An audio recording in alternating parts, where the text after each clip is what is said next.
Dreis alcoholic. Dreis. Happy birthday to all the guys who just took cakes. Happy birthday. Yeah, new people in the room, I welcome you guys. And let's see.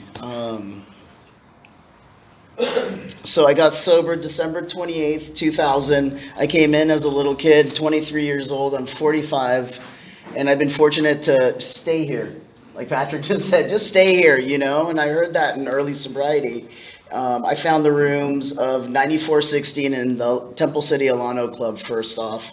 When actually, my mom found it for me, and she was a normie, and she said, "You're an alcoholic" one time. And she told me where to go, and then when I needed to go where I needed to go, I knew how to get there. My story, I was raised here in Arcadia, and between here and Rosemead. And I was raised in a Greek household. My dad's an alcoholic, my mom is bipolar, so my household was always like, you didn't know what was going to go down in my household. You know, I remember my brother and myself hopping out of windows and going places, and huffing gasoline, huffing spray paint. You told me if you can burn bananas, you can get high from it. I was like, hell yeah, all right, let's do it, you know? And that was like rubber cement. We did all sorts of that, you know, sugar. Those were some of our first, you know, what we got high off of, like really young age, you know? I remember stealing my dad's smokes and, smoking, because we didn't, as you could tell, we didn't have a lot of, parental supervision at times, you know, and we learned how to go to Ace Hardware down at Live Oak, and when we broke windows and things like that, and we got ourselves glue back in the day when, you know, everything wasn't behind counters. Yeah, I just remember being, you know, in second grade at Camino Grove and looking at the DARE program, because, you know, I'm an 80s product. And I remember looking at like the little cartoons that would go across the screen. It was like, I'm marijuana, you know, I'm whatever, cocaine. I remember thinking, oh, I know they're bad for me, but I want to try them one day, you know? I just remember being in second grade sitting, and I just knew I was, you know, I knew I wanted to try, you know, I just knew it, you know, like I would ditch school because, you know, and I would go to the library, you know, because I was kind of nerdy like that, and I would research mushrooms, Janis Joplin, you know, Jimi Hendrix, Grateful Dead, you know, like that was some of my research that I did at a really young age. And I remember somebody giving me PCP at like 12 or something, and I was like, oh, this stuff's pretty good too, you know. For me, I just needed to get out of my body, you know, like I didn't feel comfortable, you know, I never fit in anywhere, you know, I was like, I never fit in with the girls just right, never fit in with the guys just right, I was somewhere in the middle, you know, I was a little odd immigrant kid that ate octopus for lunch, and everybody was like, what the hell are you doing, you know, like, and I just wanted the peanut butter and jelly sandwich, you know, I just wanted like to fit in. And what got me to fit in was sports. I was really, you know, really good at anything I picked up, you know. And in our household, between my brother and myself, we surfed a lot, we skated, and we snowboarded, and that was our thing. And that's actually what I did today with my kid as I took him up to the mountains, and we got, you know, a session in. And that's where I find my spirituality, just quiet, you know, I quiet myself down, and, you know, I kind of, you know, get connected that way. For me, I'm very ADD, so my mind, like I have to bring paper with me because my mind always is going and going and going. And I remember early on in high school finding crank and methamphetamines, right? And I love to drink, don't get me wrong, that's why I'm here as an alcoholic. But that was the first thing that quieted down my mind enough for me to do like homework like a normal person. It quieted me down enough to like just do my thing, you know, quote unquote, like a normal person, you know? The first drink I ever poured for myself was in a 32-ounce Carl's Jr. cup. It was 30 ounces of Metaxa, Jack Daniels, Ouzo, whatever I found underneath the bar at my friend's house, I poured it in, and then maybe 2-3 ounces of Coca-Cola, and I drank that in 30 minutes. You know, I was like probably 11 or 12. And I had arrived, you know, and I was in the back of my friend's mom's car, and I just remember like projecting vomit in the back of her head while she was driving, you know, and Yeah, and I remember getting stripped down from her cousins, and they were all hot, and I was like, oh my God, this is, I remember thinking, oh my God, they're all hot. I wish I was like somewhat, in my right mind to appreciate what was going on. Um, and my dad had a friend that was a police officer, and I remember him, coming to the house and like, because they were all, my family was all worried what happened to me, like, and I remember Dennis telling me, he's like, he mouthed, he was just like, you're fucking drunk. And I was like, yeah, right. And I just was like, oh God, because my dad's friend who had a place on Baldwin Avenue, Helmos, they had to throw a bunch of meat out of, they thought I had food poisoning. And yeah, they thought I had food poisoning. And that was just kind of like how I drank and used, I just loved to drink. I loved to use. I had great times, Around 14, we moved back to Rosemead. And then down there, I found my friends. I found my scene. We would go to punk shows and metal shows, and we'd get really drunk, really high. I'd be out in places like El Sereno, like hanging out on some hill with a couch, drinking 40s and Cisco, and I mean, I drank Cisco and Thunderbird and like, malt liquor, King Cobra. Those are my drinks of choice. Those are my choice of drinks.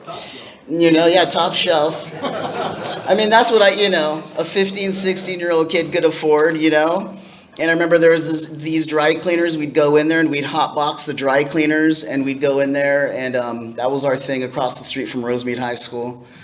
And then I found hitchhiking later on in life, around like 18 or 19. So I started thinking geographics would solve my problem, because my parents the first little geographic I took was to Greece, because they're like, oh, that will solve you. Then I went to some other cousin's house in Canada, and it's like, that will solve you. And I would always find hashish, I would find alcohol, I'd find what I needed, because I always brought me with me, and I didn't realize it was me that was, the problem.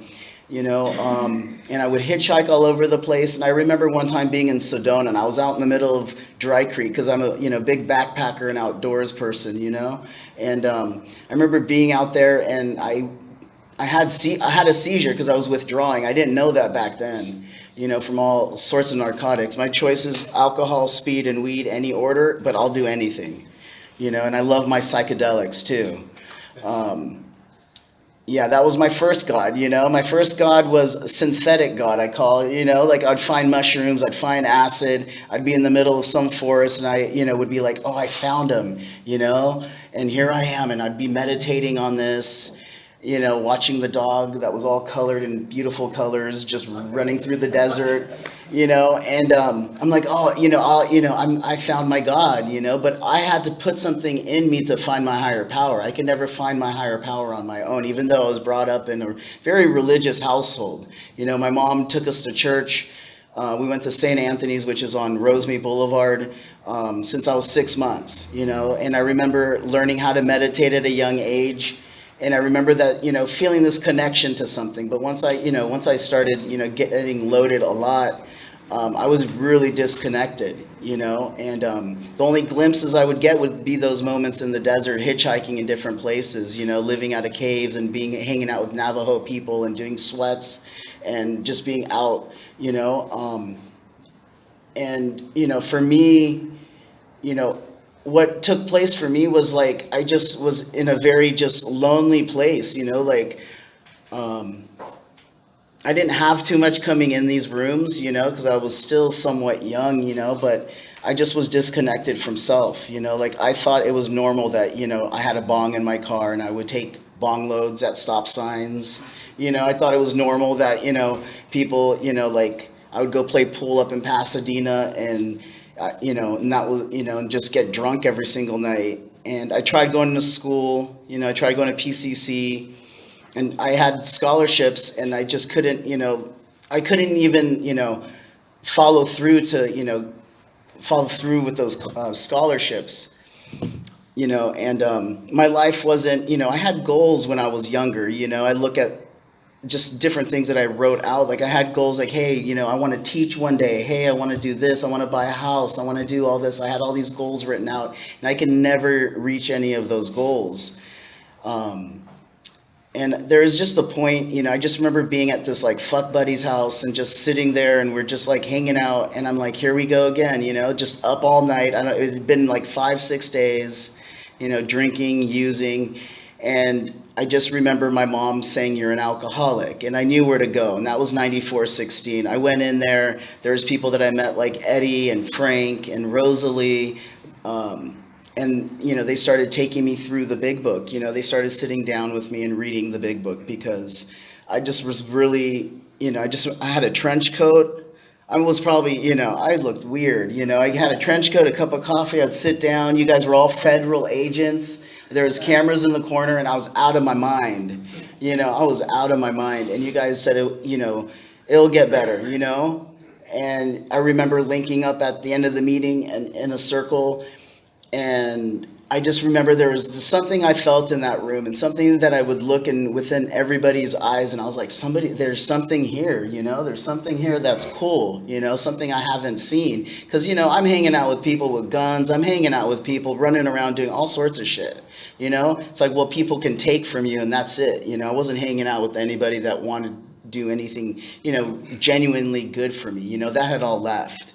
I was just running and gunning and doing whatever, And coming into the rooms of Alcoholics Anonymous, I, saw this big book, started getting through the big book. And, if you're new, there's pages in there. There's this design for living that builds us up. We have to be broken down first to be built up, and that's what it does. There's pages 85, 86, 87, when we retire at night, on awakening, acceptance. And these were the things that I gravitated towards early on. And then later, and early on too, I needed to relate. So I would go through the stories in the back, and I would try to read. And my reading skills weren't the greatest when I first came in here, and you guys hung out with me long enough to allow me to kind of read, and I was like, what does that say? And then in a minute, what? Anonymous, what? This is out of control. This is like college level, right? And then eventually, I got a hold of, sponsor. My sponsor was like, hey, you got to define something. You got to define the words that you don't understand. You got to underline this. And, I started diving into this, started taking commitments, started just going to conventions. You guys would take me to the Salvation Army. You guys would pick me up, I would see somebody like Patrick and they're like, hey, why weren't you at that one meeting? I'm like, oh, well, I couldn't make it. I don't have gas.